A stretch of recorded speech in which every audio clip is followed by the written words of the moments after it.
Baik, bismillahirrahmanirrahim. Assalamualaikum warahmatullahi taala wabarakatuh. Alhamdulillah berjumpa kembali pada pekan minggu ini. Insyaallah semoga Allah Subhanahu wa taala selalu memberikan nikmat kesehatan kepada kita sekalian. Baik, alhamdulillahirabbil alamin. Hamdan hamidin hamdan yuafi ni'mah wa yukafi majidah. Ya Rabbana lakal hamdu kama yanbaghi li jalali wajhika wa azimi sultanik. Radina billahi rabbah wabil islam dina wa bi Muhammadin nabiyya wa rasulah rabbana zidna ilma wa rzuqna fahma. Shadaqallahul azim. Yang kami hormati Ibu Dr.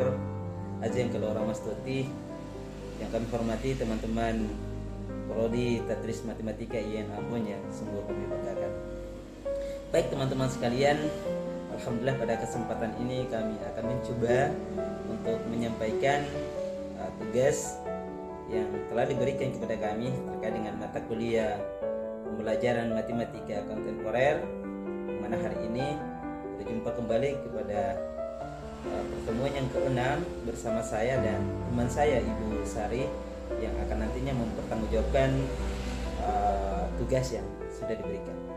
Baik teman-teman sekalian yang senantiasa dirahmati Allah Subhanahu wa taala, pada pembukaan ini kita akan menyampaikan judul tugas kami, yakni terkait dengan integrasi pembelajaran matematika Islam dalam kehidupan sehari-hari.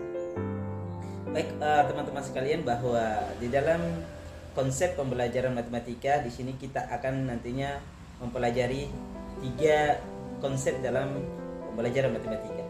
Konsep pembelajaran matematika yang pertama adalah kita akan mempelajari tentang vektor.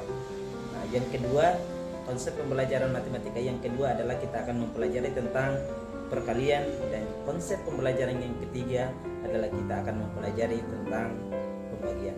Itulah sub atau 3 konsep pembelajaran matematika yang nantinya kita bahas pada kesempatan yang berbahagia. Nah, oke, teman-teman, langsung saja kita masuk pada konsep pembelajaran yang pertama adalah vektor. Nah, teman-teman, apa sih vektor itu? Nah, kalau teman-teman yang sudah bergelumit pada dunia digital dan editing, itu sudah pasti kenal vektor itu seperti apa. Karena dalam dunia editing dan dunia digital itu kita kenal dengan editing video dan editing foto dan lain sebagainya. Nah, tetapi vektor dalam dunia matematika itu seperti apa? Jadi definisi vektor ya dalam konsep matematika adalah vektor adalah suatu besaran yang memiliki titik pangkal dan memiliki arah dan tujuan. Nah, lalu apa vektor itu dalam kehidupan kita sehari-hari? Nah, teman-teman sekalian yang sungguh kami banggakan bahwa kalau kita maknai dalam kehidupan sehari-hari, sebenarnya vektor ini banyak memiliki asas manfaat dalam kehidupan sehari-hari. Tetapi kita saja yang tidak mencoba untuk meramu apa sih konsep vektor dalam kehidupan sehari-hari. Nah, teman-teman sekalian, bahwa dalam istilah konsep matematika, vektor itu biasa dilambangkan dengan arah panah. Jadi contoh seperti gambar yang ada di sebelah kanan saya. Nah, teman-teman sekalian, bahwa di dalam konsep yang pertama ini, vektor ini, juga kita kenal itu 3 karakteristik vektor itu sendiri. Yang pertama adalah memiliki titik pangkal, yang kedua adalah memiliki besaran, dan yang ketiga adalah memiliki arah.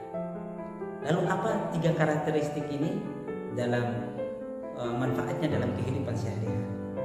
Nah, yang pertama teman-teman sekalian, titik pangkal ini selalu diidentikan dengan niat. Jadi eloknya sesuatu yang nantinya kita lakukan atau kita kerjakan, maka sudah barang tentu dibarengi dengan niat yang baik. Nah, kalau kita sudah niatkan, maka langkah selanjutnya adalah arah. Nah, arah ini diidentikan dengan tujuan. Jadi kalau kita sudah mencapai yang pertama tadi, ya niat, maka langkah selanjutnya adalah apa sih tujuan yang nantinya kita capai. Nah, setelah itu kita masuk pada karakteristik yang ketiga adalah besaran. Seberapa besaran yang kita capai dalam masalah yang nantinya kita lakukan itu. Jadi tidak saja kita barengi dengan yang pertama tadi, niat. tidak dibarengi saja dengan tujuan, tetapi bagaimana kita mencapai besaran tujuannya yang kita capai dalam kehidupan sehari-hari. Jadi itulah konsep vektor dalam kehidupan sehari-hari. Jadi bukan saja dalam dunia pendidikan, dalam dunia sekolah kita memberikan pemahaman kepada peserta didik atau kepada siswa bahwa konsep vektor itu adalah seperti ini, definisinya seperti ini.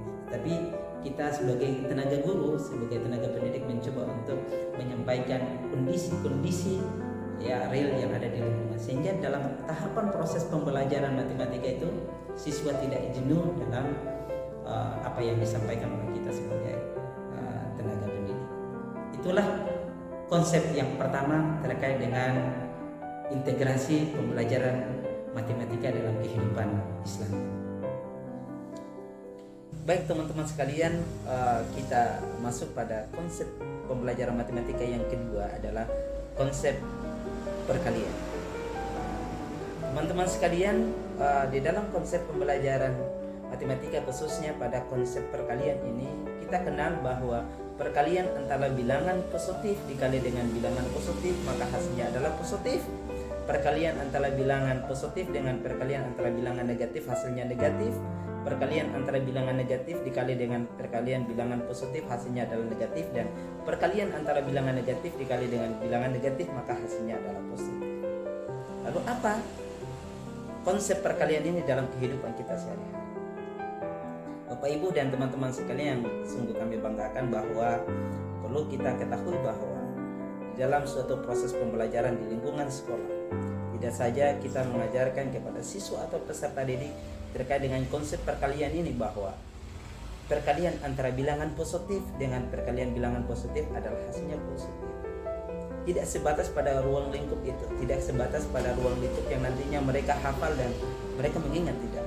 Tetapi pada konsep perkalian ini bagaimana mengajarkan anak-anak didik kita atau siswa kita untuk bagaimana menjadi siswa yang jujur, siswa yang sidik, siswa yang betul-betul menyampaikan sesuatu yang benar.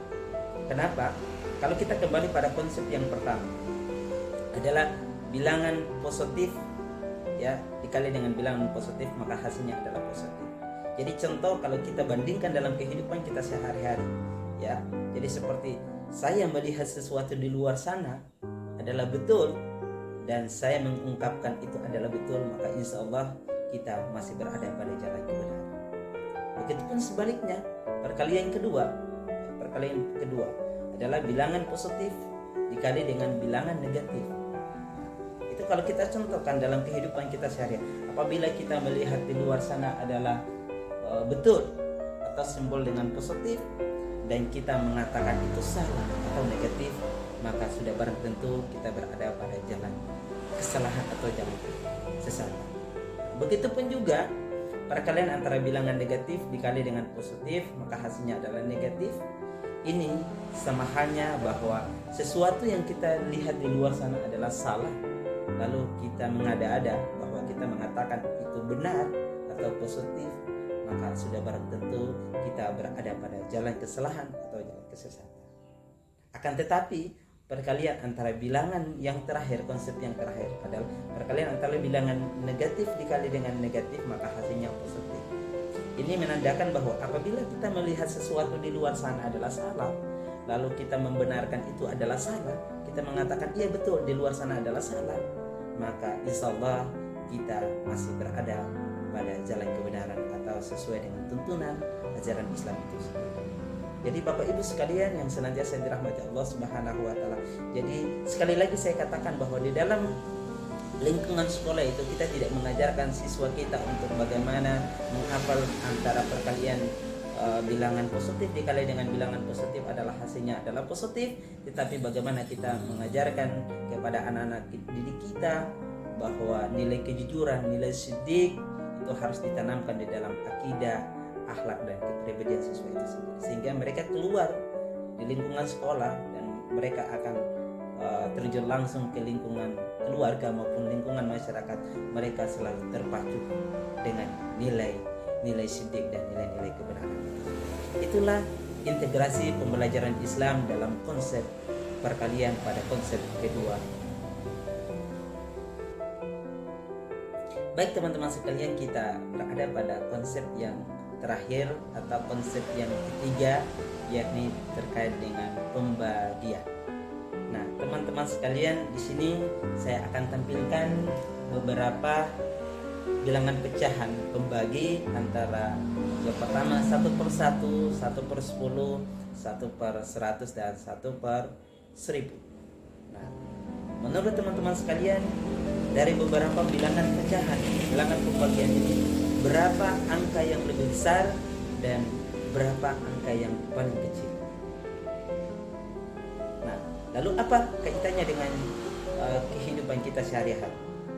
Nah, itu yang perlu kita bahas pada kesempatan. Teman-teman sekalian, sudah barang tentu kalau orang memahami konsep pembagian, maka barang tentu orang memilih antara pembagian 1/1 adalah nilai yang paling terbesar dan nilai paling terkecil adalah pembagian 1 dibagi dengan 1000. Kenapa?